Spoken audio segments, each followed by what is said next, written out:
All right, so we are back with Ken and Lisa Waters Lane in the studio.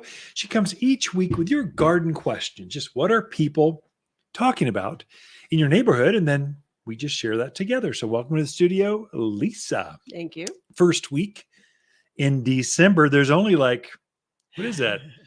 2-3 weeks until 3 weeks until I think Christmas. it's three. Isn't It's that short exciting? this year. Yeah. No, actually, Yeah. there's one other day because retailers are really excited because there's one more day between the Friday after Thanksgiving and Christmas. So Ah, they're thinking blockbuster have you for been shopping? Did you go Black Friday shopping? I did online. Did you Cyber Monday? No, I didn't. At some point, you kind of yeah, whatever. I don't care about saving Did you $5. do Giving Tuesday?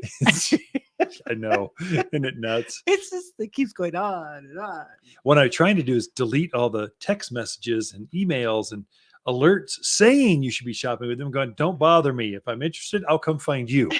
Don't try to find me. So I didn't ask to sign up. If I ask, that's fine. Right. There's some that I really go after Oh, that I sure. really follow, and some I Yeah. don't care.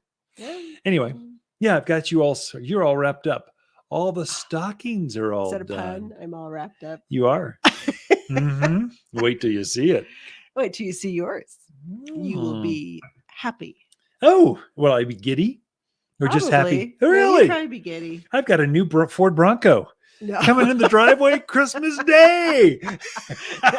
No, you won't be that giddy. Yeah. Well, anyway, I'm looking forward to the holidays. So Christmas Yeah. gifts are going up. We went over to Granite Gates.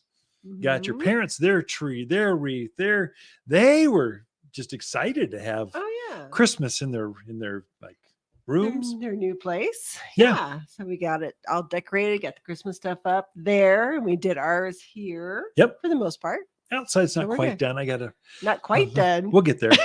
Can't hardly started. I watered the plants. That's all I did. yeah, you didn't do much. So anyway, garden questions. Okay. What do we got You're with ready the to question move on. things? I am. Yeah. Sure. So Jack is out in Chino. He bought an Austrian pine. He's getting ready to plant it. Yeah. His question is, he pulled the bucket off and he realized it's wrapped in burlap. Yeah. Well. Yeah. So how do you plant differently when you're planting a tree that is ball and burlap, which is what that is? Yep. How is that different from because you're not going to be scoring the root ball like you do Right. with other trees? So what do you do? So ball and burlap is field grown. So we plant it at a farm, hundreds of acres. We just line them up and then we fill them out. We trim them for several years in the ground, and then we'll go through and dig those up many times by hand or by machine. Wrap it in burlap, and that's what's confusing for folks. They just don't know what to do with the burlap. Don't do anything. Right. Just pull it out as gently as you can. Put it you plant it exactly the same depth, 3 times the width. Add some mulch, backfill around that root ball with that. But the ball and burlap is you're just gently setting it in the ground. The burlap is there simply to hold that dirt around the roots. That's it. Mhm. And so the roots will grow right through that burlap like it was nothing. The secret is when you're all done, untie or clip. So we'll take jute netting, typically jute tie or Mhm. twine at the top where the trunk is. We'll wrap that around a couple times. Generally, that's going to rot, and the roots, as the trunk grows, it'll push that apart. But just in case, clip that off, and then lay the burlap back, and then water it in really well, and stake it to make sure the snow doesn't make it flop over. And that's all you do. Water the same amount twice a month. You do everything the same. And so usually your bigger trees, big spruce, big Austrian pines, big deodars, not necessarily deodars. Many times deodars, spruce, pine, fir, they're all field grown, so they're ball and burlapped. The other smaller trees are container grown. So they're actually planted in as seedlings in the bucket they're going to deliver to the nursery with. They might be there for 4 or 5 years, but they're in that bucket the whole 4 or 5 years. And then when they're finally ready, they're just taken off the drip, brought in, and then we sell them right here. But they're smaller. You don't want to keep a tree in a bucket for 10 years to get a 6, 7, 8 foot spruce. Mhm. It's better to go in the ground. They get fuller and thicker that way. So that's why it's how do you get a better quality plant, in the ground or in the bucket? And we're choosing that method to display them. So anyway, that's the difference. Come in and see us. We'll give you a hand. We'll walk you through and show you what that's all about, Jack. Although he's already got an Austrian Chino Valley. Just plant it, Jack. Just plant it. You're good to go. Well, it is a little confusing when you Yeah. see that burlap sack Yeah. there. What do you do Right. with it? All right. Next question is from Grant. He's out in Prescott Valley.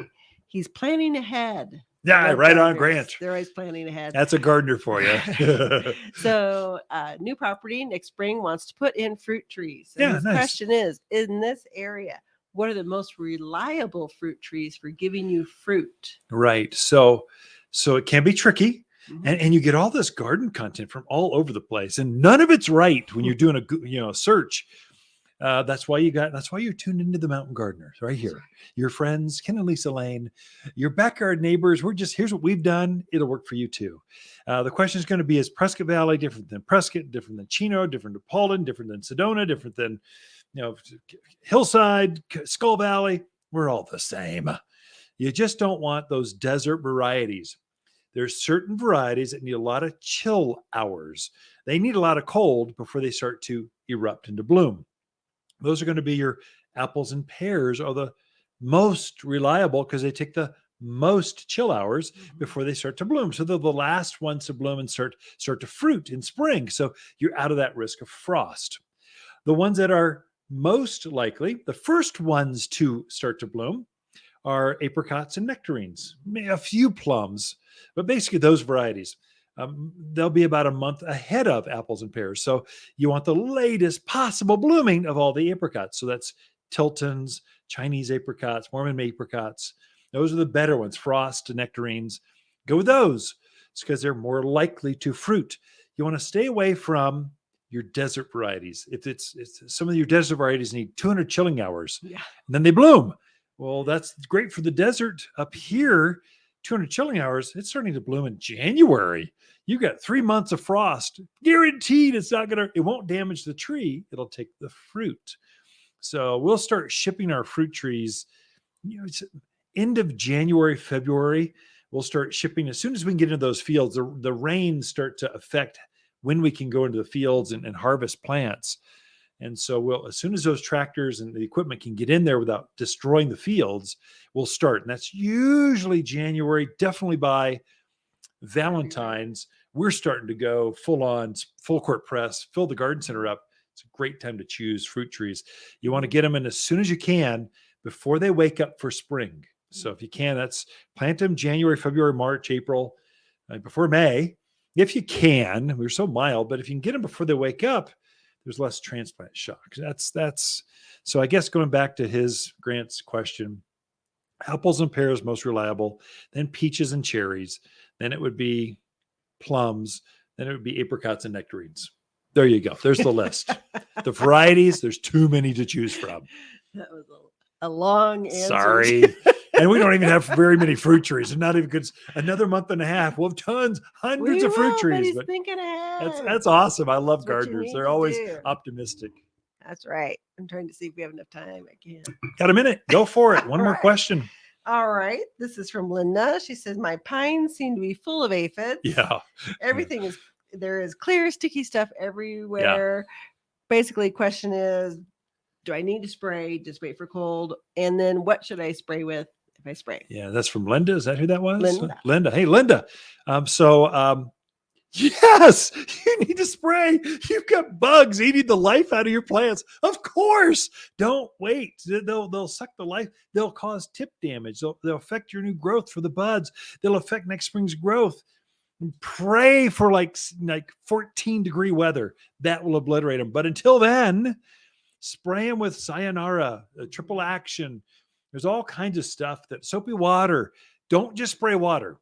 No. If you're going to take the time to spray, add something to that. I would actually use Sayonara. The aphids are so bad on deodar cedars, all the pine trees. They're even getting on spruce, which is unheard of. Put some Sayonara, which is a clear spray, but it has a repelling action. It kills the aphids, plus has a repelling action. So come see us and we'll get you honed in. But yes, if you got sticky, gooey, glossy needles and rocks, come see us. We can help you with that. This is serious. Don't let it go. Right. Ken and Lisa Lane, the Mountain Gardeners. Be right back right after this.